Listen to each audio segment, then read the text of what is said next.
کہ وہ حضرت ایوب علیہ السلام کو عہد ابراہیمی کے قریب مانتے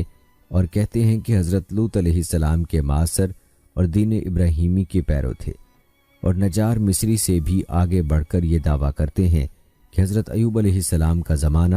حضرت ابراہیم علیہ السلام سے 100 سال پہلے تھا۔ ان دونوں کے برعکس مولانا سید سلیمان فرماتے ہیں کہ ایوب علیہ السلام بنی ادوم میں سے ہیں اور ان کا زمانہ 1000 قبل مسیح اور 700 قبل مسیح کے درمیان ہے۔ چنانچہ ارض القرآن میں ہے یہ مسئلہ کہ حضرت ایوب علیہ السلام ایک ادومی عرب تھے، خود سفر ایوب سے ثابت ہے، اور یہ بھی منقول ہے اوز کی سرزمین میں ایک مرد صالح، راست گو، خدا سے ڈرنے والا اور بدی سے دور تھا۔ دوستو، اوز تورات میں 2 آدمیوں کا نام ہے، ایک تو نہایت قدیم اوز بن ارم بن سام بن نوح اور دوسرا اوز بن ویسان بن عیسو بن اسحاق بن ابراہیم، اور با اتفاق اہل کتاب اس سے اوز ثانی مراد ہیں۔ دوستو، اوز کے بنی ادوم عرب ہونے پر ایک بڑی دلیل یہ ہے کہ سفر ایوب میں رفقائے ایوب کے جو مسکن بتائے ہیں وہ تیمن، نمتان اور شوہان ہیں۔ اول کے متعلق تو اچھی طرح معلوم ہے کہ وہ مملکت ادوم کا ایک مشہور شہر تھا، اور زمانے کے متعلق بھی فیصلہ اس لیے آسان ہے کہ کلدان اور سبا ان کا اس میں ذکر معاصرت ہے۔ دوستو، یاد رہے کہ سبا کا عروج 1000 قبل مسیح میں ہوا ہے اور کلدانیہ کا اختتام 700 قبل مسیح میں۔ ان دونوں کا مشترک عہد 1000 قبل مسیح سے 700 قبل مسیح تک ہے، اس لیے ان دونوں زمانوں کے حدود میں کہیں حضرت ایوب علیہ السلام کا عہد قرار دینا چاہیے۔ دوستو، یہ عجیب بات ہے کہ زمانے کے تعین میں دونوں حضرات سبا اور کلدانیوں یعنی بابلیوں کی معاصرت کی سند پیش فرماتے ہیں، مگر نتیجہ جدا جدا نکالتے اور ایک دوسرے کے متضاد فیصلہ دیتے ہیں۔ دوستو، سید سلیمان ندوی صاحب کی تائید مشہور مورخ یعقوبی کے اس قول سے بھی ہوتی ہے۔ وہ لکھتا ہے یوباب ہی ایوب صدیق بن زرع ہیں۔ ان تفصیلات کے بعد ہمارا خیال یہ ہے کہ بلا شبہ یہ صحیح ہے کہ یوباب ہی ایوب علیہ السلام ہیں، اور راجح یہ ہے کہ بنی یقطان میں سے نہیں بلکہ بنی ادوم میں سے ہیں۔ دوستو، یہ تھا تذکرہ حضرت ایوب علیہ السلام کی شخصیت کے بارے میں پائے جانے والے تاریخی اختلافات کا۔ آئیے اب ذکر کرتے ہیں عہد ایوب علیہ السلام کا۔ دوستو، آپ علیہ السلام کے زمانے کے متعلق سید سلیمان ندوی صاحب کی تحقیق صحیح نہیں ہے، اور ان کا یہ فرمانا کہ ایوب علیہ السلام کا عہد 700 قبل مسیح سے 1000 قبل مسیح کے درمیان ہے، یہ غیر تحقیقی ہے، بلکہ صحیح اور تحقیقی بات یہ ہے کہ ایوب علیہ السلام کا زمانہ حضرت موسیٰ علیہ السلام اور حضرت یعقوب علیہ السلام کے زمانے کے درمیان ہے، اور تقریباً 1300 قبل مسیح اور 1500 قبل مسیح کی حدود میں تلاش کرنا چاہیے۔ یاد رہے کہ یہ تحقیق چند اہم قرائن پر مبنی ہے، اور جو اس درجے واضح ہیں کہ اگر ان کو دلائل بھی کہہ دیا جائے تو بے جا نہیں ہے۔ پہلا قرینہ یہ ہے کہ بلا اتفاق محققین تورات کے نزدیک صحیفہ ایوب علیہ السلام حضرت موسیٰ علیہ السلام کے قبل زمانے کا ہے، اور حضرت موسیٰ علیہ السلام نے اس کو قدیم عربی سے عبرانی میں منتقل کیا ہے، اور یہ کہ مجموعہ تورات میں سب سے قدیم صحیفہ سفر ایوب ہے۔ اسی طرح بات کی جائے آپ علیہ السلام کے شجرہ نسب کی، تو جن مورخین نے ایوب علیہ السلام کو بنی ادوم میں سے بتایا ہے وہ بھی ادوم، عیسو یا عیس، اور ان کے درمیان 2 واسطوں سے زیادہ بیان نہیں کرتے، یعنی ایوب بن زرع بن موس یعنی اوز بن عیسو۔ اور یہی مورخین حضرت ایوب علیہ السلام کا سلسلہ نسب بیان کرتے ہوئے جب مادری سلسلے پر آتے ہیں تو لوط علیہ السلام کی صاحبزادی سے لے کر صاحبزادگان تک حضرت یوسف علیہ السلام کی صاحبزادیوں کے ذکر کے نیچے نہیں اترتے۔ مثلا ابن عساکر کہتے ہیں کہ وہ بنت لوط علیہ السلام کے صاحبزادے ہیں، اور قاضی بیضاوی نقل کرتے ہیں کہ وہ لیا بنت یعقوب علیہ السلام یا ماخیر بنت مشا بن یوسف علیہ السلام یا رحمت بنت افراہیم بن یوسف علیہ السلام کے صاحبزادے ہیں۔ جبکہ سید سلیمان ندوی صاحب نے اوز کا جو نسب نامہ نقل کیا ہے اس کے پیش نظر بھی حضرت ایوب علیہ السلام کا نسب نامہ اس طرح بغیر کسی جرح و تنقید کے صحیح ہو سکتا ہے، یعنی یوباب یا ایوب بن زرع بن اوز بن دیسان بن عیسو بن اسحاق علیہ السلام، اور اس سلسلے میں اگرچہ عام مورخین کے بیان کردہ نسب نامے سے صرف ایک نام دیسان کا اضافہ ہوتا ہے، تاہم اس سے فرق نہیں پڑتا کہ ان کا زمانہ پیچھے ہٹ کر حضرت موسیٰ علیہ السلام کے زمانے سے بھی بعد ہو جائے اور 700 قبل مسیح اور 1000 قبل مسیح کے درمیان پہنچ جائے۔ ناظرین، بیان کیے گئے قرائن یا دلائل میں سے پہلا قرینہ بہت مضبوط اور تاریخی حیثیت رکھتا ہے، اس لیے کہ محققین تورات نے تاریخی روشنی ہی میں یہ متفقہ فیصلہ کیا ہے کہ سفر ایوب حضرت موسیٰ علیہ السلام کے عہد سے قبل زمانے کا ہے، اور اس لیے یہ قرینہ نہیں بلکہ زبردست دلیل ہے۔ اور دوسرا اور تیسرا قرینہ اگرچہ ناموں کے تعین کے لحاظ سے قابل بحث ہو سکتا ہے، لیکن اس میں کوئی شبہ نہیں رہتا کہ تورات اور تاریخی نقول کا سلسلہ نسب کے متعلق یہ بیان کہ حضرت یوسف علیہ السلام کے نواسہ یا حضرت لوط علیہ السلام کے نواسے ہیں، محض اتفاقی نہیں ہے بلکہ کسی حقیقت پر مبنی ہے۔ اور چوتھا قرینہ بھی یہ واضح کرتا ہے کہ حضرت ایوب علیہ السلام کا زمانہ حضرت موسیٰ علیہ السلام سے قبل ہونا چاہیے اور 1300 سے 1500 قبل مسیح کے درمیان ہو سکتا ہے۔ آپ کو بتاتے چلیں کہ امام بخاری رحمۃ اللہ علیہ کی بھی غالباً یہی تحقیق ہے، اس لیے انہوں نے کتاب الانبیاء میں انبیاء علیہ السلام کے متعلق جو ترتیب قائم کی ہے اس میں حضرت ایوب علیہ السلام کا ذکر حضرت یوسف علیہ السلام کے بعد اور حضرت موسیٰ علیہ السلام سے قبل کیا ہے۔ ناظرین، یہاں ایک غلط فہمی کا ازالہ ضروری ہے۔ آپ کو بتاتے چلیں کہ ایوب علیہ السلام کے سلسلہ نسب میں تورات کے ناموں اور مورخین عرب کے ناموں میں کچھ اختلاف ہے، لیکن بنظر تحقیق یہ معلوم ہوتا ہے کہ وہ حقیقی اختلاف نہیں ہے بلکہ ناموں کے متعلق اس قسم کا اختلاف ہے جو عموماً مختلف زبانوں میں منتقل ہونے کی وجہ سے کتاب کی تصحیف و تبدیل کی شکل میں پیش آتا رہتا ہے، یعنی تورات کا عوض اور عرب مورخین قاموس، اور اسی طرح تورات کا ذرا اور مورخین کا ذرا دونوں ایک ہی ہیں۔ البتہ جن بعض مورخین نے موس یا موس کو ایوب اور ذرا کے درمیان بیان کر دیا ہے وہ صحیح نہیں ہے۔ حافظ ابن حجر نے یہ بھی تصریح کی ہے کہ بعض حضرات نے ایوب علیہ السلام کا نسب بیان کرتے ہوئے روم بن عیس کہہ کر ان کو بنی روم سے بتایا ہے، یہ قطعاً بے اصل ہے۔ ناظرین، حضرت ایوب علیہ السلام کے بارے میں علماء یہود و نصارہ کیا کہتے ہیں، آئیے اس بارے میں بھی آپ کو بتاتے ہیں۔ ناظرین، حضرت ایوب علیہ السلام کے بارے میں صحیح تحقیق کے بعد یہ حقیقت بھی واضح رہنی چاہیے کہ ایوب علیہ السلام کے متعلق علماء یہود و نصارہ کے درمیان سخت اختلاف ہے۔ ان میں سے بعض تو یہ کہتے ہیں کہ یہ فرضی نام ہے اور ایوب کسی شخصیت کا نام نہیں، مثلا ربی، ممانیدیز، میکائلس، سبلر، استان اسی کے قائل ہیں، اور کہتے ہیں کہ اس شخصیت سے متعلق جس قدر واقعات منسوب ہیں سب باطل اور فرضی ہیں۔ گویا ان کے نزدیک سفر ایوب اگرچہ تاریخی اعتبار سے قدیم صحیفہ ہے مگر فرضی ہے، اور کانٹ اور انٹل وغیرہ کہتے ہیں کہ ایوب علیہ السلام ایک حقیقی شخصیت کا نام ہے اور اس سے منسوب صحیفے کو فرضی اور باطل کہنا خود باطل ہے۔ ناظرین، حضرت ایوب علیہ السلام کی شخصیت کو جب تاریخ کی روشنی میں زیر بحث لایا جاتا ہے تو یقینی طور پر یہ نتائج ظاہر ہوتے ہیں کہ حضرت ایوب علیہ السلام عرب ہیں، اور تمام مختلف اقوال میں بھی ان کے عرب ہونے پر سب کا اتفاق ہے۔ جیسا کہ مجموعہ تورات میں سے صحیفہ ایوب قدیم صحیفہ اور عبرانی میں عربی سے نقل ہو کر آیا ہے، اسی طرح حضرت ایوب علیہ السلام بنی ادوم میں سے ہیں، اور اس کے علاوہ ان کا عہد حضرت یعقوب اور حضرت موسیٰ علیہ السلام کا درمیانی عہد ہے۔ ناظرین، آپ نے حضرت ایوب علیہ السلام کی زندگی کے حالات و واقعات ملاحظہ کیے اور اس حوالے سے مورخین کی آراء بھی ملاحظہ کی۔ اب آپ کو حضرت ایوب علیہ السلام کی وفات کے بارے میں بتاتے ہیں۔ ناظرین، سفر ایوب میں ہے کہ ابتلا سے نجات پانے کے بعد ایوب علیہ السلام 140 سال زندہ رہ کر انتقال کر گئے۔ بعد اس کے ایوب 140 برس جیا اور اپنے بیٹے اور اپنے بیٹوں کے بیٹے 4 پشت تک دیکھے، اور ایوب بوڑھا اور دراز عمر ہو کے مر گیا۔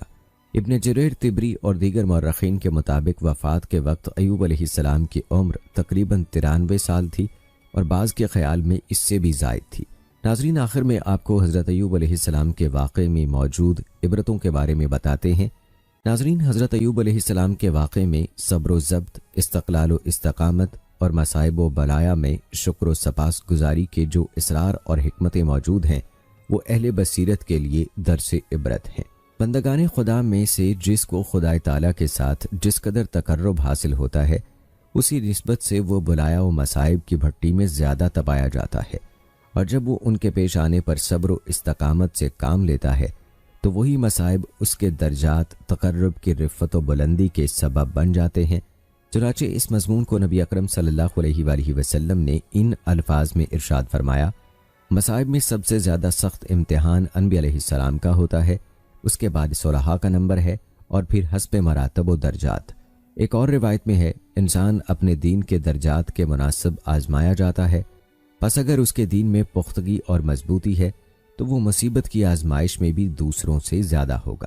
یاد رہے کہ وجاہت و عزت، دولت و ثروت اور خوشحالی اور رفاہیت کی حالت میں اللہ تعالیٰ کی شکر گزاری اور احسان شناسی کچھ زیادہ مشکل نہیں ہے، اور اگر رونت و انانیت کار فرما نہیں ہے تو بہت آسان ہے، لیکن مصیبت و بلا، رنج اور عسرت و تنگ حالی میں رضا بقضا رہ کر حرف شکایت تک زبان پر نہ لانا اور صبر و استقامت کا ثبوت دینا بہت مشکل اور کٹھن ہے، اس لیے کہ جب کوئی خدا کا نیک بندہ اس زبوں حالت میں ضبط و استقلال کا دامن ہاتھ سے نہیں چھوڑتا اور صبر و شکر کا مسلسل مظاہرہ کرتا ہے تو پھر اللہ تعالیٰ کی صفت رحمت بھی جوش میں آ جاتی ہے اور ایسے شخص پر اس کے فضل و کرم کی بارش ہونے لگتی ہے اور اس غیر متوقع طور پر بے غایت افضال و اکرام سے نوازا جاتا ہے اور دین و دنیا دونوں کی کامرانی کا حقدار بن جاتا ہے۔ چنانچہ حضرت ایوب علیہ السلام کی مثال اس کے لیے روشن شہادت ہے۔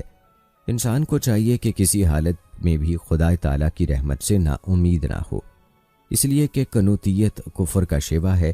اور یہ نہ سمجھے کہ مصیبت و بلا محض گناہوں کی پاداش ہی میں وجود پذیر ہوتی ہے، بلکہ بسا اوقات آزمائش اور امتحان بن کر آتی ہے، اور صابر و شاکر کے لیے اللہ تعالیٰ کی آغوش رحمت وا کرتی ہے۔ ایک حدیث قدسی میں ہے کہ اللہ تعالیٰ اپنے بندوں کو مخاطب کر کے ارشاد فرماتا ہے، میں اپنے بندے کے گناہ سے قریب ہوں، یعنی بندہ میرے متعلق جس قسم کا گمان اپنے قلب میں رکھتا ہے میں اس کے گمان کو پورا کر دیتا ہوں۔ ناظرین، اس کے علاوہ اس واقعے میں میاں بیوی کے رشتے کے حوالے سے سبق ہے کہ اس تعلق میں وفاداری اور استقامت سب سے زیادہ محبوب شے ہے، اور اسی لیے ایک حدیث میں شیطانی وساوس میں سے سب سے زیادہ قوی و وسوسہ جو شیطان کو بہت ہی پیارا ہے، میاں بیوی کے درمیان بدگمانی اور بغض و عداوت کا بیج بو دینا ہے۔ اسی لیے صحیح احادیث میں اس عورت کو جنت کی بشارت دی گئی ہے جو اپنے شوہر کے حق میں نیکوکار اور وفادار ثابت ہو، اور اس وفا اور محبت کی قدر و قیمت اس وقت بہت زیادہ ہو جاتی ہے جب شوہر مصائب و آلام میں گرفتار ہو اور اس کے اعزاء و اقربا تک اس سے کنارہ کش ہو چکے ہوں۔ ناظرین، ایوب علیہ السلام کی زوجہ مطہرہ نے ایوب علیہ السلام کے زمانہ مصیبت میں جس حسن و وفا، اطاعت، ہمدردی اور غمخواری کا ثبوت دیا، اللہ تعالیٰ نے اس کے احترام میں ایوب علیہ السلام کی قسم کو ان کے حق میں پورا کرنے کے لیے عام احکام قسم سے جدا ایک ایسا حکم دیا جسے اللہ تعالیٰ کے یہاں اس نیک بیوی کی قدر و منزلت کا بخوبی اندازہ ہو سکتا ہے۔ ناظرین، عیش و راحت میں تواضع و شکر اور رنج و مصیبت میں ضبط و صبر دو ایسی بیش بہا نعمتیں ہیں کہ جس شخص کو یہ نصیب ہو جائیں وہ دین و دنیا میں کبھی ناکام نہیں رہ سکتا، اور اللہ تعالیٰ کی رضا اور خوشنودی ہر حالت میں اس کی رفیق رہتی ہے، جیسا کہ ارشاد باری تعالیٰ ہے، اور یاد کرو جب تمہارے رب نے تم کو آگاہ کیا، اگر شکر بجا لاؤ گے تو میں تمہیں اپنی نعمتیں اور زیادہ دوں گا۔ اور دوسری جگہ ارشاد ہے، اور خوشنودی کی بشارت سنا دو ان لوگوں کو جب ان پر کوئی مصیبت آتی ہے تو کہتے ہیں کہ ہم خدا ہی کا مال ہیں اور اسی کی طرف لوٹ جانے والے ہیں، یہی لوگ ہیں جن پر ان کے پروردگار کی مہربانی اور رحمت ہے اور یہی سیدھے راستے پر ہیں۔ ناظرین، حضرت ایوب علیہ السلام کی شخصیت کو جب تاریخ کی روشنی میں زیر بحث لایا جاتا ہے تو یقینی طور پر یہ نتائج ظاہر ہوتے ہیں کہ حضرت ایوب علیہ السلام عرب ہیں، اور تمام مختلف اقوال میں بھی ان کے عرب ہونے پر سب کا اتفاق ہے، جیسا کہ مجموعہ تورات میں سے صحیفہ ایوب قدیم صحیفہ اور عبرانی میں عربی سے نقل ہو کر آیا ہے۔ اسی طرح حضرت ایوب علیہ السلام بنی ادوم میں سے ہیں، اور اس کے علاوہ ان کا عہد حضرت یعقوب اور حضرت موسیٰ علیہ السلام کا درمیانی عہد ہے۔ ناظرین، آپ نے حضرت ایوب علیہ السلام کی زندگی کے حالات و واقعات ملاحظہ کیے اور اس حوالے سے مورخین کی آراء بھی ملاحظہ کی۔ اب آپ کو حضرت ایوب علیہ السلام کی وفات کے بارے میں بتاتے ہیں۔ ناظرین، سفر ایوب میں ہے کہ ابتلا سے نجات پانے کے بعد ایوب علیہ السلام 140 سال زندہ رہ کر انتقال کر گئے۔